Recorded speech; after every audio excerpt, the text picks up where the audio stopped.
उपमुख्यमंत्री अजित पवार यांच्या विमान दुर्घटना ज्या ठिकाणी झाली त्या ठिकाणी मी आहे। आपण पाहू शकता की बारामती विमानतळाच्या हद्दीतील गोजोबावी या गावाच्या हद्दीमध्ये ज्यावेळेस धावपट्टीवरती विमान उतरण्यासाठी स्थिर होत होतं त्याच वेळेस त्याची जी आहे ती अपघात झाला त्याला आणि 30 पलटी झालेली आहे।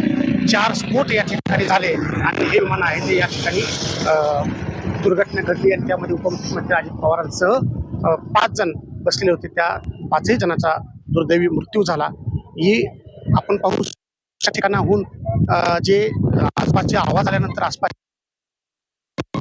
झाल्याचं त्यांनी सांगितलं आणि तात्काळ पोलिसांनी देखील या ठिकाणी आले आणि जे स्वागताला काही कार्यकर्ते आले होते किंवा जे पोलीस यंत्रणा आली होती ते देखील या ठिकाणी आली होती। अजित पवार आज बारामतीमध्ये जिल्हा परिषद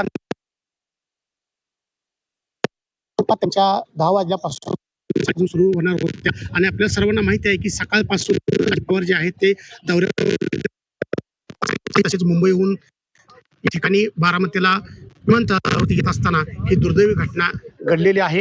बारामती शहरामध्ये देखील ज्या हॉस्पिटलमध्ये त्यांना नेण्यात आलेलं आहे त्या ठिकाणी देखील मोठी गर्दी झालेली आहे। कडकडीत बंद बारामतीकरांनी ठेवलेला आहे आणि संपूर्ण बारामतीच नव्हे तर महाराष्ट्र आज शोकसागरात बुडालेला आहे। जावेद मुलानी, G24 तास, बारामती।